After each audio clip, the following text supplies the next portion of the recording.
Nous sommes arrivés au quart de la saison NBA et les Boston Celtics derrière Jason Tatum continuent de rouler sur League comme ils l'avaient fait la saison dernière. Pas grand chose de nouveau à part qu'ils tirent encore plus de 3 points qu'avant, mais pourtant, si on regarde un petit peu dans les détails, on peut remarquer que Jason Tatum a encore progressé. Là où le joueur a déjà fini 3 fois d'affilée dans la All NBA First Team, donc probablement un des 5 ou 10 meilleurs joueurs de la NBA, il a continué de progresser sur un axe tout particulier, la passe.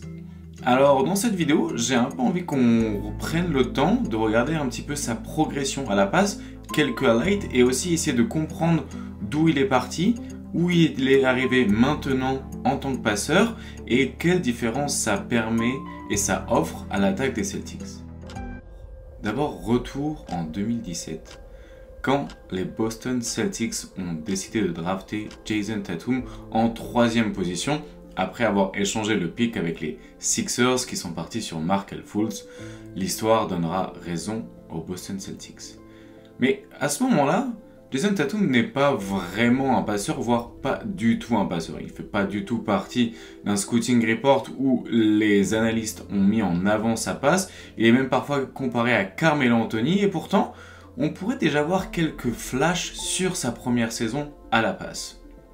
En réalité, parmi tous ces flashs, on va aussi voir beaucoup de déchets, mais lors de cette première saison, on a déjà pu voir un joueur capable de lire le jeu et de se projeter vers l'avant pour ses coéquipiers. On va donc potentiellement dans cette vidéo regarder un petit peu des erreurs, comme ici, mais aussi des réussites qu'il a pu avoir dès sa première saison, notamment en playoff. Avec un jeu très léché du côté des Boston Celtics, déjà coaché par Brad Stevens, qui est maintenant le general manager, les Celtics ont petit à petit mis en avant un petit peu son jeu de passe et ses lectures, bien que en réalité c'était encore sur des tout petits volumes. Lors de sa première saison en NBA, Jason Tatum était surtout utilisé comme finisseur, même si le mouvement de balle autour des Celtics construit par Brad Stevens a toujours incité tous les joueurs, même les moins collectifs, à transmettre le ballon. Mais tout ça a beaucoup évolué. Il a continué à progresser, continué à faire des erreurs au fur et à mesure de sa carrière, et on arrive maintenant, quelques années plus tard, à un niveau de maturité que peu pensaient qu'il pouvait atteindre en termes de passing et en termes de lecture de jeu. Donc ce que je vous invite maintenant à faire, c'est de plonger un petit peu dans les statistiques avec moi pour regarder quelle a été l'évolution au cours de sa carrière au niveau des passes décisives, de la création pour lui et pour les autres. Et comme je sais que vous aimez les highlights autant que vous aimez les statistiques, un petit cadeau juste avant de se plonger dedans. Alors, qu'est-ce qu'elles donnent ces statistiques? On va regarder un petit peu.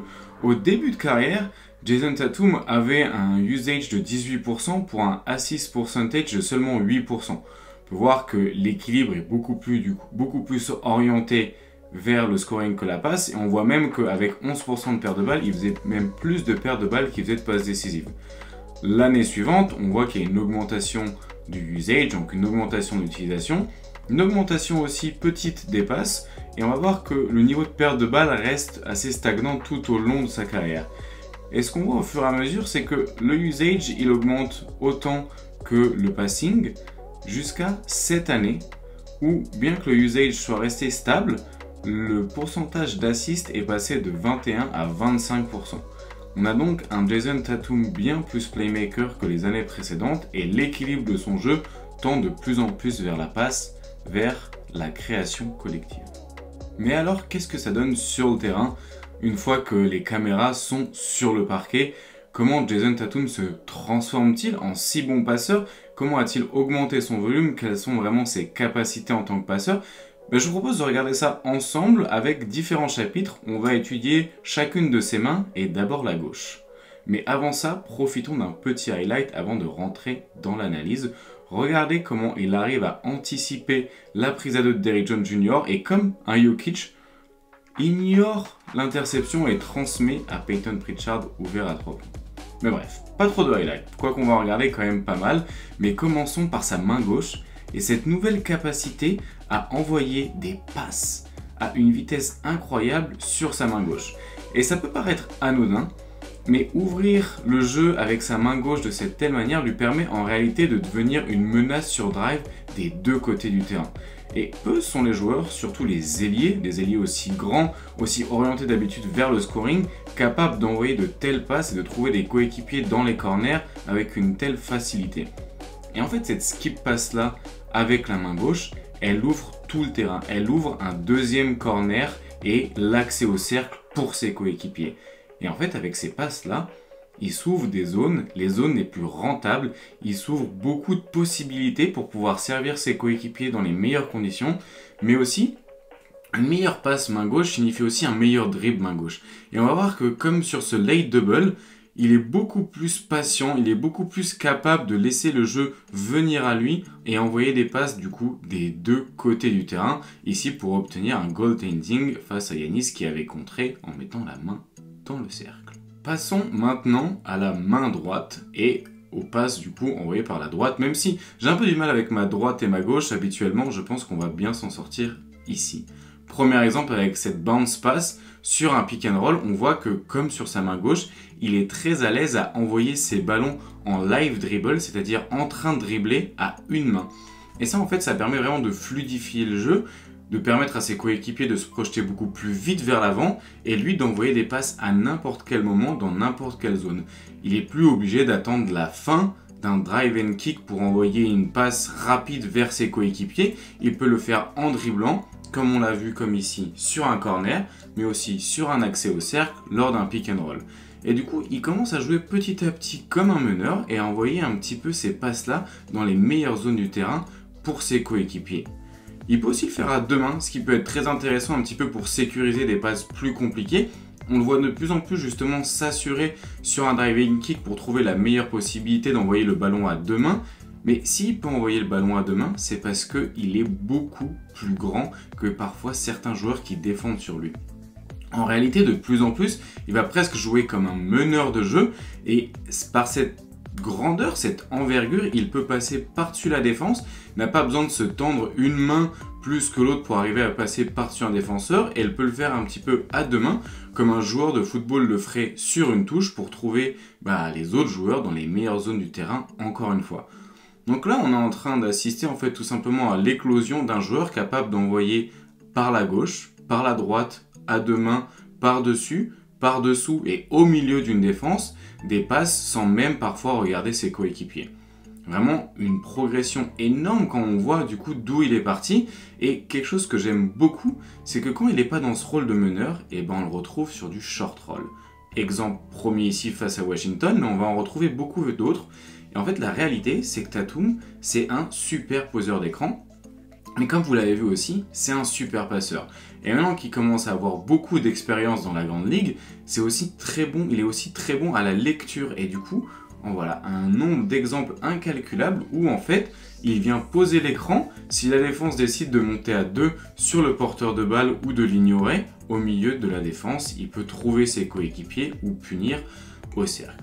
Là, on n'a que les exemples de place, mais sur le short roll, on peut aussi le retrouver parfois tout simplement comme un rollman sur pick and roll et ici passe à l'aveugle pour trouver Queta.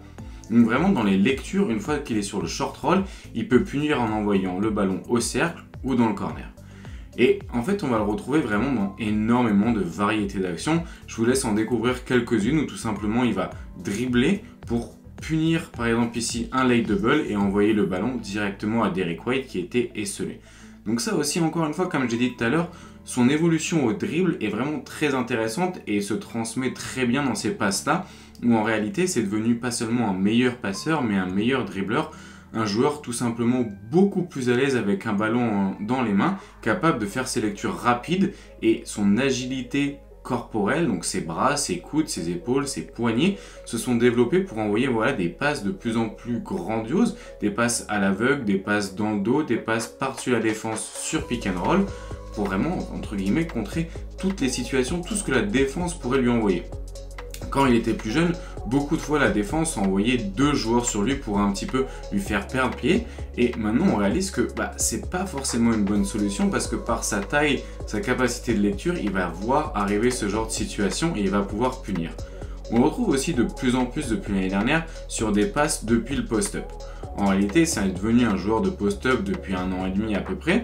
Il a été très efficace sur ça l'année dernière et en plus, vu qu'il va attirer 2 défenseurs sur lui sur les post-up, il va pouvoir punir tout simplement la défense avec ses bonnes lectures. Encore une fois ici, un Spain pick and roll. On le retrouve aussi beaucoup en contre-attaque, capable de pousser le ballon et trouver un coéquipier comme ici, dans le corner pour Sam Hauser, qui permet aux Celtics de passer devant dans le clutch. Donc vraiment un joueur de plus en plus complet offensivement, avec le dribble, la capacité de punir peu importe la situation, peu importe ce que les défenses offrent à lui.